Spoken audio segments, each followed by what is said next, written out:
Hello friends, welcome to infinitive knowledge. तो कैसे हैं आप लोग। तो इस वीडियो में हम सेमेस्टर 1 के पॉलिटिकल साइंस का क्वेश्चन राजनीति सिद्धांत के उपागम को देखने वाले हैं। तो सबसे पहले राजनीति सिद्धांत के उपागम को देखने से पहले हम उपागम का अर्थ समझ लेते हैं कि उपागम कहते किसे हैं। उपागम का अर्थ तो किसी विषय को समझने, विश्लेषण करने, अध्ययन करने और उसकी व्याख्या करने की पद्धति या दृष्टिकोण को ही उपागम कहते हैं। तो उपागम कहते किसे हैं। तो किसी भी विषय या वस्तु को समझने, विश्लेषण करने, अध्ययन करने या उसकी व्याख्या करने की पद्धति या दृष्टिकोण को ही क्या कहते हैं, उपागम कहते हैं। तो राजनीति सिद्धांत में उपागम वे पद्धतियां हैं जिनके माध्यम से सत्ता, राज्य, शासन, स्वतंत्रता, समानता, न्याय और राजनीतिक अवधारणाओं को परखा या समझा जाता है। तो राजनीति सिद्धांत में वो उपागम वे पद्धति है जिसके माध्यम से हम राजनीति के सत्ता, राज्य, स्वतंत्रता, समानता, न्याय और राजनीतिक अवधारणाओं को परखते या समझते हैं। तो उसे ही क्या कहते हैं, राजनीति सिद्धांत के उपागम कहते हैं।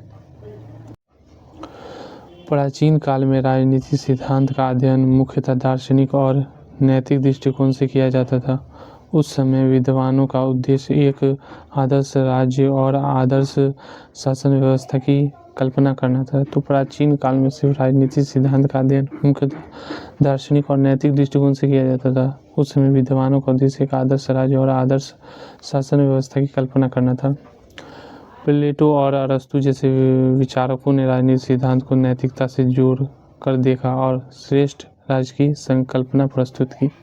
तो प्लेटो और अरस्तु जैसे विचारक जो हुए वो राजनीति को नैतिकता से जोड़ कर देखा और एक आदर्श राज्य और एक श्रेष्ठ राज्य की कल्पना प्रस्तुत किया। किंतु जैसे जैसे समाज में परिवर्तन हुआ, औद्योगिकरण, लोकतंत्र, उपनिवेशवाद, राष्ट्रवाद और सामाजिक आंदोलनों का उदय हुआ, वैसे वैसे राजनीति सिद्धांत के अध्ययन की पद्धति भी बदलती गई। अब हम राजनीति सिद्धांत के उपागमों को देख लेते हैं कि राजनीति सिद्धांत के कितने उपागम हैं। तो राजनीति सिद्धांत के उपागम, राजनीति सिद्धांत के प्रमुख उपागम निम्नलिखित इस प्रकार है। तो पहला पॉइंट क्या है, दार्शनिक उपागम। यह राजनीति सिद्धांत का सबसे प्राचीन उपागम है। इस उपागम में राजनीति को नैतिकता और आदर्श के आधार पर समझा जाता है। तो दार्शनिक उपागम जो है राजनीति सिद्धांत का सबसे प्राचीन उपागम माना जाता है। इस उपागम में राजनीति को नैतिकता और आदर्श के आधार पर समझा जाता है।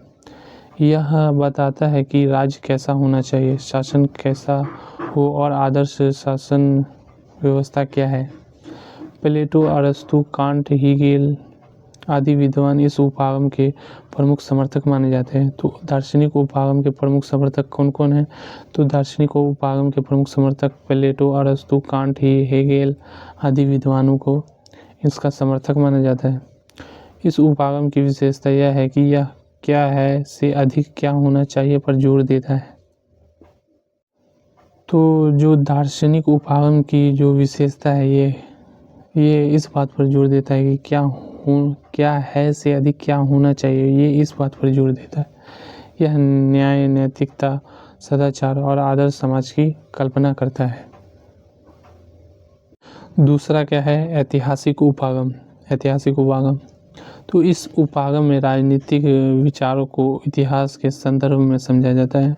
यानी कि जो ऐतिहासिक उपागम है उसमें राजनीतिक विचारों को इतिहास के आधार पर समझा जाता है। यह माना जाता है कि कोई भी राजनीतिक सिद्धांत अपने समय की सामाजिक, आर्थिक और राजनीतिक परिस्थितियों से जुड़ा होता है। उदाहरण के लिए प्लेटो के विचार प्राचीन यूनान की परिस्थितियों से जुड़े हैं। उदाहरण के तौर पर देखें तो प्लेटो के जो विचार है वो प्राचीन यूनान की परिस्थितियों से जुड़ा है और मार्क्सवाद औद्योगिक क्रांति से जुड़ा है। तो जो कार्ल मार्क्स के विचार है मार्क्सवाद, वो औद्योगिक क्रांति के कमियों को दिखाता है। यह उपागम बताता है कि राजनीति विचार स्थिर नहीं होता है बल्कि समय के साथ बदलते रहते हैं। इसका लाभ यह है कि राजनीति सिद्धांत की पृष्ठभूमि स्पष्ट होता है। इसका ऐतिहासिक उपागम का लाभ क्या है कि यह राजनीति सिद्धांत की पृष्ठभूमि को स्पष्ट करता है, लेकिन इसकी कमी यह है कि यह वर्तमान समस्याओं का समाधान पर कम ध्यान देता है। तो जो ऐतिहासिक उपागम है वो वर्तमान समस्याओं को कम ध्यान में रखता है। तो तीसरा उपागम क्या है? संस्थागत उपागम। तो इस उपागम में राजनीतिक संस्थाओं जैसे संसद, कार्यपालिका, न्यायपालिका, राजनीतिक दल आदि का अध्ययन किया जाता है। तो संस्थागत उपागम में मूल रूप से राजनीतिक संस्थाओं का अध्ययन किया जाता है, जैसे कार्यपालिका, न्यायपालिका, राजनीतिक दल आदि का अध्ययन किया जाता है। यह देखा जाता है कि यह संस्थाएं कैसे काम करती है और सत्ता का प्रयोग कैसे होता है। यह उपागम शासन प्रणाली को समझने में सहायक है, लेकिन यह भी अक्सर मानव व्यवहार को नज़रअंदाज कर देता है। तो संस्थागत उपागम भी मानव व्यवहार को नज़रअंदाज करता है। चौथा उपागम क्या है? व्यवहारवादी उपागम। तो यह उपागम 20वीं सदी में विकसित हुआ। तो जो व्यवहारवादी उपागम है इसका विकास कब हुआ? 20वीं शताब्दी में हुआ। इसमें राजनीति का अध्ययन तथ्यों, आंकड़ों और वास्तविक व्यवहार के आधार पर किया जाता है। तो जो व्यवहारिक उपागम है इसमें जो राजनीति का जो अध्ययन होता है वो तथ्यों, आंकड़ों और वास्तविक व्यवहार के आधार पर किया जाता है। मतदान, व्यवहार, राजनीति, भागीदारी और नेतृत्व का प्रभाव इसके प्रमुख विषय हैं। यह राजनीति को वैज्ञानिक बनाता है, लेकिन नैतिकता और मूल्यों की भी उपेक्षा करता है। ये जो है व्यवहारवादी उपागम, ये नैतिकता और मूल्यों की उपेक्षा करता है। पांचवा उपागम क्या है? मनोवैज्ञानिक उपागम। मनोवैज्ञानिक उपागम। तो इस उपागम में राजनीति को मानव के मन और व्यवहार से जोड़कर देखा जाता है। यह समझने का प्रयास करता है कि लोग किसी नेता, विचारधारा या दल का समर्थन क्यों करते हैं। तो मनोवैज्ञानिक उपागम जो होता है वो इस उपागम में राजनीति को मानव के मन और व्यवहार से जोड़कर देखा जाता है। यह समझने का प्रयास किया जाता है कि लोग किसी नेता या विचारधारा या दल का समर्थन क्यों करते हैं। भावनाएं, भय, विश्वास, नेतृत्व छवि और व्यक्तित्व राजनीति को किस प्रकार प्रभावित करती है। आधुनिक राजनीतिक चुनाव को समझने का यह उपागम बहुत ही महत्वपूर्ण है। आधुनिक राजनीति में ये मनोवैज्ञानिक उपागम को समझने के लिए बहुत ही उपयोगी और महत्वपूर्ण है। अब हम अंत में निष्कर्ष कंक्लूजन को देख लेते हैं।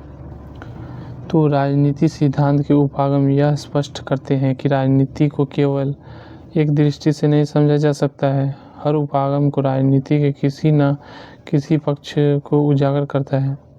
तो हर उपागम राजनीति के किसी न किसी पक्ष को उजागर करता है। आज आधुनिक राजनीति में बहु उपागम दृष्टिकोण अपनाया जाता है ताकि राजनीति की जटिलताओं को बेहतर ढंग से समझा जा सके। तो राजनीति सिद्धांत में उपागम यह स्पष्ट करता है कि राजनीति को केवल एक दृष्टि से नहीं देख सकते हम, बल्कि हर उपागम राजनीति के किसी न किसी पक्ष को उजागर करता है। आज आधुनिक राजनीति सिद्धांत में बहु उपागम दृष्टिकोण अपनाया जाता है ताकि राजनीति सिद्धांत की जटिलता को बेहतर ढंग से समझा जा सके।